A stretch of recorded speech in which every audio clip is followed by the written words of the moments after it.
Welcome back. നീക്കം ഗുണം ചെയ്യുമോ എന്നാണ് ചോദ്യം. സുജയ, നീക്കം ഗുണം ചെയ്യുമോ? നീക്കം ഗുണം ചെയ്യും. കാരണം പോസിറ്റീവായ ഒരു ഔട്ട്കമ്മിലേക്ക് പോകാനായിട്ടുള്ള ഒരു സാഹചര്യം നമ്മളവിടെ കാണുന്നുണ്ട്. ഒരു ചരിത്രപരമായ ഒരു കൂടിക്കാഴ്ച എന്ന് വിശേഷിപ്പിക്കാവുന്ന തരത്തിലാണ് ഇന്നത്തെ കൂടിക്കാഴ്ച. കാരണം നരേന്ദ്രമോദിയെ ക്ഷണിച്ച് ആനയിച്ച് കൊണ്ടുപോകുന്ന ഷീ ജിൻപിങ്ങിനെ അടക്കം അവർ തമ്മിലുള്ള ഒരു ഊഷ്മളമായ ഒരു സൗഹൃദത്തിലേക്കാണോ കാര്യങ്ങൾ പോകുന്നത് എന്നത് തോന്നിപ്പിക്കുന്ന തരത്തിലാണ് എന്തായാലും കാര്യങ്ങൾ ഇപ്പോൾ നിൽക്കുന്നത്. ഇപ്പോൾ SCO സമ്മിറ്റ് ആയിരുന്നല്ലോ വേദി, ഷാങ്ഹായ് കോർപ്പറേഷൻ ഓർഗനൈസേഷന്റെ. അപ്പോൾ ടിയാൻജിൻ എന്ന് പറയുന്ന ആ ഒരു നഗരം അത് വേദിയായത് ചരിത്രപരമായ ഒരു കൂടിക്കാഴ്ചയ്ക്കാണ് എന്ന് കരുതാനാണ് ഞാൻ ആഗ്രഹിക്കുന്നത്. അപ്പോൾ അവർ പറഞ്ഞ കാര്യങ്ങളിൽ അവരുടെ ഒരു സംഭാഷണത്തിൽ വന്ന ഒരു വാചകം, രണ്ടുപേരുടെയും സംഭാഷണത്തിൽ കോമണായി വന്ന ഒരു വാചകം ഇന്ന് ഇപ്പോൾ അതിർത്തിയിൽ സമാധാനമുണ്ട്, സംഘർഷമില്ല എന്നതാണ്. അപ്പോൾ രണ്ടു കൂട്ടരും സംഘർഷം ആഗ്രഹിക്കാത്ത ഒരു കാര്യത്തിലേക്ക് പോകുന്നത് അതൊരു പുതിയ വേൾഡ് ഓർഡറിൻ്റെ, ഒരു ലോകക്രമത്തിൻ്റെ ഒരു മാറ്റത്തിൻ്റെ ഭാഗമായി വരികയാണെങ്കിൽ നല്ലതെന്നാണ് ഞാൻ കരുതുന്നത്. കാരണം എപ്പോഴും ഫ്രിക്ഷനുമായി അയൽപ്പക്കവുമായി ഒരു സംഘർഷത്തിൽ കഴിയുന്നത് ആഗ്രഹിക്കാത്ത ഒരാളെന്ന നിലയിൽ എനിക്കത് പോസിറ്റീവായിട്ടാണ് തോന്നിയത്. ഇവിടെ ഇന്ത്യ, ചൈന, റഷ്യ അങ്ങനെ ഒരു വ്യാപാര അച്ചുതണ്ട് രൂപപ്പെടുന്ന സാഹചര്യം ഉണ്ടാകുമോ എന്നതാണല്ലോ അറിയേണ്ടത്. കാരണം അമേരിക്ക മാത്രമാണ്, അല്ലെങ്കിൽ അമേരിക്കയ്ക്ക് മാത്രമാണ് ഇന്ത്യയുടെ കയറ്റുമതിയെ ഏറ്റവും കൂടുതൽ തിരിച്ച് നമുക്ക് ഒരു മോണിറ്ററി ബെനിഫിറ്റ് ഉണ്ടാക്കി തരാൻ കഴിയുന്ന രാജ്യം. അങ്ങനെയുള്ള ഒരു മേൽക്കോയ്മയോടുകൂടി അമേരിക്ക നിൽക്കുന്നത് കൊണ്ടാണ് എപ്പോഴും അമേരിക്കയ്ക്ക് വഴങ്ങാനോ അല്ലെങ്കിൽ അമേരിക്ക പറയുന്നതിനെ എതിർക്കാതിരിക്കാനോ ഒക്കെ മാറി മാറി വന്ന ഭരണാധികാരികൾ ശ്രമിച്ചിട്ടുള്ളൂ. പക്ഷേ ഇവിടെ നരേന്ദ്രമോദി ഡെയർ ചെയ്യുകയാണ്. ഈ 50% എന്ന് പറയുമ്പോൾ താരിഫ് വന്നപ്പോൾ മുതൽ ഒരു ഡെയറിംഗ് ആയിട്ടുള്ളൊരു ആക്ടിവിറ്റിയാണ്. അത് ഗുണമാകുമോ ദോഷമാകുമോ എന്നതൊക്കെ കാലം തെളിയിക്കേണ്ടത്. പക്ഷേ അദ്ദേഹം ഡെയർ ചെയ്യുന്നുണ്ട് എന്നത് ലോകം മുഴുവൻ കണ്ടുകൊണ്ടിരിക്കുന്നു എന്നതാണ് ഞാൻ മനസ്സിലാകുന്നത്. പക്ഷേ ഇവിടെ ചൈനയുമായിട്ടുള്ള ചർച്ചകളുടെ കാര്യത്തിൽ ഈ ടിയാൻജിനിൽ നടന്ന ഈ കൂടിക്കാഴ്ചയുടെ പേരിൽ ഓവർ ഒപ്റ്റിമിസ്റ്റിക് ഒന്നും ഞാൻ ആകുന്നില്ല. കാരണം അപ്പുറത്ത് ചൈനയാണ്. അതുകൊണ്ട് തന്നെ അവിടെ അത്രയും ഒരു ഓവർ ഒപ്റ്റിമിസത്തിലേക്കൊന്നും നമുക്ക് പോകേണ്ടതില്ല. ഇവിടെ പാകിസ്ഥാനുമായി വരുന്ന തർക്കങ്ങളിൽ, സംഘർഷങ്ങളിൽ ഇപ്പോൾ നമ്മൾ ഓപ്പറേഷൻ സിന്ദൂർ വരെ കഴിഞ്ഞിട്ടിരിക്കുന്ന ഒരു സമയത്താണല്ലോ ഈ കൂടിക്കാഴ്ച സംഭവിക്കുന്നത്.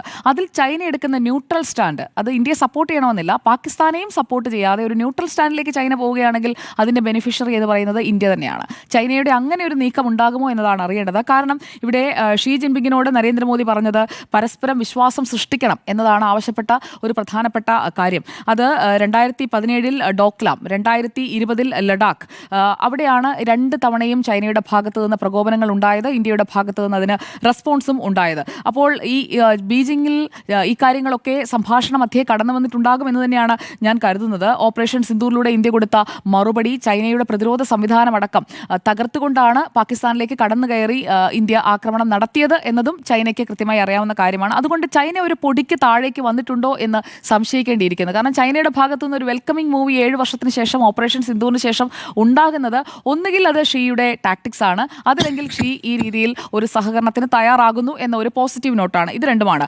ഇപ്പോൾ അമേരിക്ക അല്ലെങ്കിൽ ഡൊണാൾഡ് ട്രംപ് ഉയർത്തുന്ന ആ ഒരു ഭീഷണി, ചൈനയും റഷ്യയും ഒക്കെ ഒരേ തരത്തിൽ തന്നെ ആ ഒരു വിഷമത്തിൽ കൂടി തന്നെയാണല്ലോ കടന്നു പോകുന്നത്. ഇന്ത്യക്ക് മാത്രമല്ലല്ലോ താരിഫ് എന്ന് പറയുന്നത് ഹൈക്ക് ചെയ്യുമ്പോൾ അതൊരു വലിയ വിഷയമായി മാറുന്നത്. ബീജിംഗും മോസ്കോയും ഓർക്കേണ്ട കാര്യങ്ങൾ എന്താണ്? ഏഷ്യയിലെ വൻ ശക്തികൾ അവർ ഒന്നിച്ചു നിൽക്കണം. ബ്രിക്സിനപ്പുറം ഈ 3 രാജ്യങ്ങൾക്കിടയിൽ ഒരു ഒന്നിച്ചു നിൽക്കൽ ഉണ്ടാകേണ്ടതുണ്ട്. അത് ഓർമ്മിപ്പിക്കുന്ന ഒരു കൂടിക്കാഴ്ചയായി ഇത് മാറുകയാണ്. തീരുവയിൽ ഒന്നിക്കുന്നു. അതുപോലെ തന്നെ സമാധാനം, ബീയിങ് ടുഗദർ എന്ന് പറയുന്നതാണ് നമ്മുടെ ഏറ്റവും വലിയ കരുത്ത് എന്നുള്ളത് പരസ്പരം ഇരു രാജ്യങ്ങളും ഓർമ്മിപ്പിക്കുന്നു. അതുപോലെ തന്നെ ഒരു ഗ്ലോബൽ ബാലൻസിംഗ് പവർ, അത് അമേരിക്കയ്ക്കെതിരെ വളർന്നു വരിക എന്നതാണ് ഇപ്പോൾ ഇവരുടെ മുന്നിലുള്ള ഒരു ലക്ഷ്യമെന്ന് പറയുന്നത്. അത് എത്രത്തോളം അച്ചീവ് ചെയ്യാൻ കഴിയും? അമേരിക്ക മാത്രമല്ല, യൂറോപ്യൻ കൺട്രീസ് ആ ഒരു പവർ ഒരു ഭാഗത്ത് നിൽക്കുമ്പോൾ മറുഭാഗത്തൊരു ബാലൻസിംഗ് പവറായി മാറാൻ ഇവർക്ക്, ഈ 3 രാജ്യങ്ങൾക്ക് അവരുടെ നേതൃത്വത്തിൽ കഴിയുന്നുണ്ടോ എന്നതും ഇനി അങ്ങോട്ട് കാലം, അത് ടെസ്റ്റഡ് ബൈ ഇനിയുള്ള ഫർദർ ഇയേഴ്സിലാണത് കൂടുതൽ കൃത്യമായി വരിക. എന്തായാലും ആഭ്യന്തര വിപണിയുടെ കാര്യത്തിൽ ജിമ്മി ജെയിംസ് പറഞ്ഞ ആശങ്ക എനിക്കുമുണ്ട്. കാരണം ആഭ്യന്തര വിപണി കരുത്താർജിക്കണം എന്നുണ്ടെങ്കിൽ ഈ നീക്കുപോക്കുകൾ ഉണ്ടാകണമല്ലോ, വ്യാപാരം നടക്കണം. അപ്പോൾ ആ വ്യാപാരം നടക്കുന്നതിൽ ആഭ്യന്തര വിപണിയിൽ ഒരു തകർച്ചയുണ്ടാകാതെ നോക്കുകയും വേണം. അതോടൊപ്പം തന്നെ കയറ്റുമതിയുടെ കാര്യത്തിൽ നമുക്ക് ഉണ്ടായിരുന്നതെങ്കിലും നിലനിർത്തിക്കൊണ്ടുപോകാനും കഴിയണം. അവിടെ എന്താണ് സംഭവിക്കുക? ട്രംപിന് ഇപ്പോൾ എന്തായാലും ടെൻഷൻ ആയിട്ടുണ്ടെന്നാണ് ഞാൻ മനസ്സിലാക്കുന്നത്. കാരണം അമേരിക്കൻ കോൺഗ്രസ് പോലും ട്രംപിസത്തെ തള്ളി പറയുന്നതാണ്. അമേരിക്കൻ മാധ്യമങ്ങൾ എടുത്ത് നോക്കിക്കഴിഞ്ഞാൽ അത് മനസ്സിലാക്കാൻ കഴിയും. അതുപോലെ തന്നെ ഡൊണാൾഡ് ട്രംപ് ഇന്ത്യയോടും റഷ്യയോടും ചൈനയോടും ഒക്കെ സ്വീകരിക്കുന്ന നിലപാട് അദ്ദേഹത്തിന്റെ പാർട്ടിയിൽ നിന്ന് തന്നെ വിമർശിക്കപ്പെടുന്ന ഒരു സാഹചര്യമാണ്. കോടതിയിൽ നിന്ന് കഴിഞ്ഞ ദിവസം നമ്മൾ കണ്ടതാണ് എന്താണ് ഡൊണാൾഡ് ട്രംപിന് നേരെ വന്ന കമന്റ് എന്നുള്ളത്. അപ്പോൾ ന്യായമായ വ്യാപാരം ഉറപ്പാക്കുമെന്ന് ഇരു രാജ്യങ്ങളും പറയുന്നുണ്ട്. അതിലൂടെയാണ് ആ ഒരു കൊണോട്ടേഷൻ, വ്യാളി ആന സൗഹൃദം, ആ ഒരു സൗഹൃദം എന്ന് പറയുന്നത് അത് വെറും വാക്കാണെന്ന് ഞാൻ കരുതുന്നില്ല. അത് അതിൻ്റെ ഒരു റിയൽ സെൻസിലേക്ക് വരികയാണ് എന്നുണ്ടെങ്കിൽ അവിടെ ഒരു മാറ്റങ്ങൾ ഉണ്ടാകാനായിട്ടുള്ള സാധ്യതയുണ്ട്. പ്രത്യേകിച്ചും ഇപ്പോൾ MA ബേബിയൊക്കെ ചൈനയുമായി ഇന്ത്യ അടുക്കണമെന്ന് ഏറ്റവും കൂടുതൽ ആഗ്രഹിക്കുന്ന നേതാവാണ്. അപ്പോൾ CPIM ഒക്കെ ഇതിനെ പിന്തുണച്ചുകൊണ്ടൊക്കെ രംഗത്ത് വരുന്നതും അവരുടെ കമൻസും ഒക്കെ ഞാൻ കണ്ടു. ശത്രുക്കളല്ല എന്ന ഒരു സമീപനത്തിലേക്ക് ഇരു രാജ്യങ്ങളും എത്തുന്നതിനെ ഞാൻ പോസിറ്റീവായിട്ടാണ് കാണുന്നത്. നല്ല അയൽക്കാരാകേണ്ടത് ലോകത്തിലെ ഏറ്റവും കൂടുതൽ ജനസംഖ്യയുള്ള 2 രാജ്യങ്ങളായ നമ്മളാണ് എന്ന് ഷീ അതിന് തിരിച്ച് മറുപടി പറയുകയുമാണ്. കരുത്ത് കാട്ടിയ ശേഷമാണ് നരേന്ദ്രമോദി ഇന്ന് ഷീ ജിൻപിങ്ങിന്റെ മുന്നിൽ പോയി ഇരുന്നതും അവർ തമ്മിലുള്ള ആ 55 മിനിറ്റ് കൂടിക്കാഴ്ച നടന്നതും എന്നാണ് ഞാൻ മനസ്സിലാക്കുന്നത്. ട്രംപിന് ടെൻഷൻ ഉണ്ടാക്കുന്ന 55 മിനിറ്റായിട്ട് തന്നെയാണ് ഞാൻ അതിനെ കരുതുന്നത്. റഷ്യയിലും ജപ്പാനിലും പോയ ശേഷമാണ് ചൈനയിലേക്ക് നരേന്ദ്രമോദി വരുന്നത്. ജപ്പാൻ എന്ന രാജ്യത്തിന്റെ വലുപ്പത്തിനപ്പുറം ജപ്പാനുമായിട്ടുള്ളൊരു സഹകരണം അത് കൂടുതൽ എൻഷുർ ചെയ്യുകയാണ്. നേരത്തെ മുതലേ ഉണ്ട്, അത് എൻഷുർ ചെയ്യുകയാണ്. 2ാം ലോക മഹായുദ്ധം മുതൽ അമേരിക്കയും ജപ്പാനും തമ്മിലുള്ള കണക്ഷൻ എങ്ങനെയാണോ അതിനപ്പുറത്തേക്ക് കടക്കാൻ കഴിഞ്ഞിട്ടുണ്ട് എങ്കിൽ ഇവിടെ റഷ്യ, ജപ്പാൻ, ചൈന അങ്ങനെ ഒരു കണക്ഷൻ, കൃത്യമായ ഒരു പാത്ത് ബ്രേക്കിംഗ് ആയിട്ടുള്ളൊരു കണക്ഷൻ ഉണ്ടാക്കാൻ നരേന്ദ്രമോദിക്ക് കഴിയുന്നുണ്ടെങ്കിൽ അതിനെ നല്ല കാര്യമായി തന്നെയാണ് നമ്മൾ കാണേണ്ടതെന്നാണ് എൻ്റെ അഭിപ്രായം. ഇവിടെ ചൈന മുൻകൈ എടുത്തുകൊണ്ടുള്ള കോൺവെർസേഷൻസ് നടക്കുന്നു എന്നതും പ്രധാനമാണ്. അവിടെയും പരിഹരിക്കപ്പെടേണ്ട ചില പ്രശ്നങ്ങൾ നിലനിൽക്കുന്നുണ്ട്. അതിന്മേൽ ഒറ്റ കൂടിക്കാഴ്ചയിലോ ഒറ്റ സംഭാഷണത്തിലോ പരിഹാരം ഉണ്ടാകുന്നവയല്ല.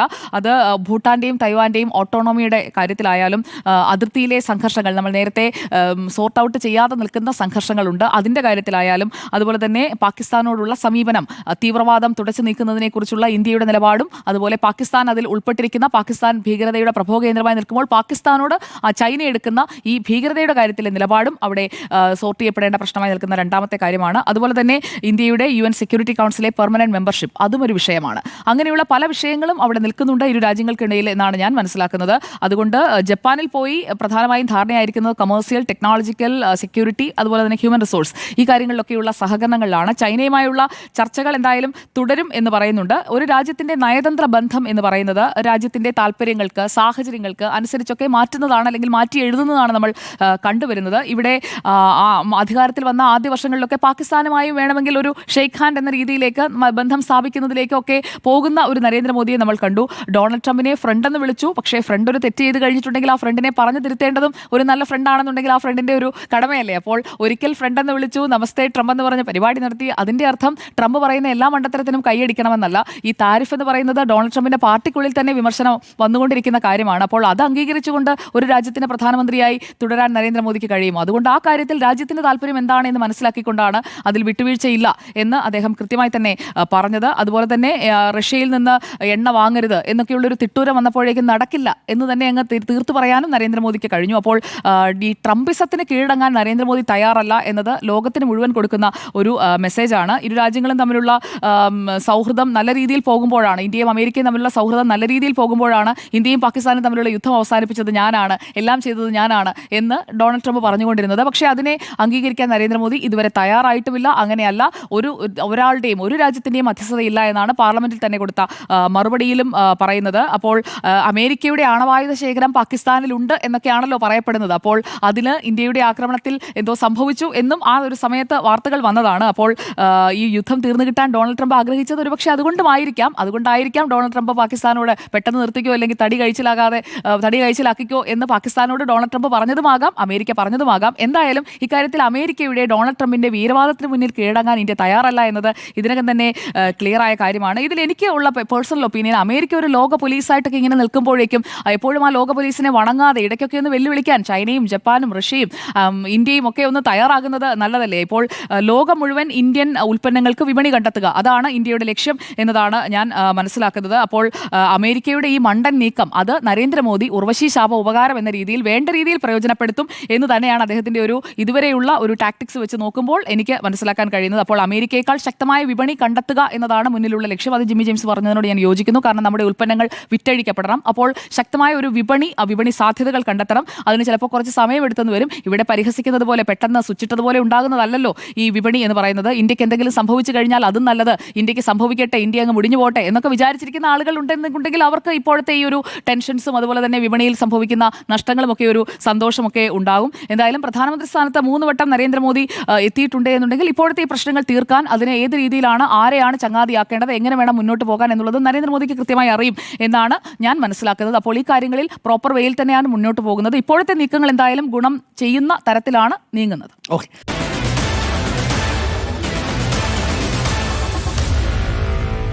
Meet the editors.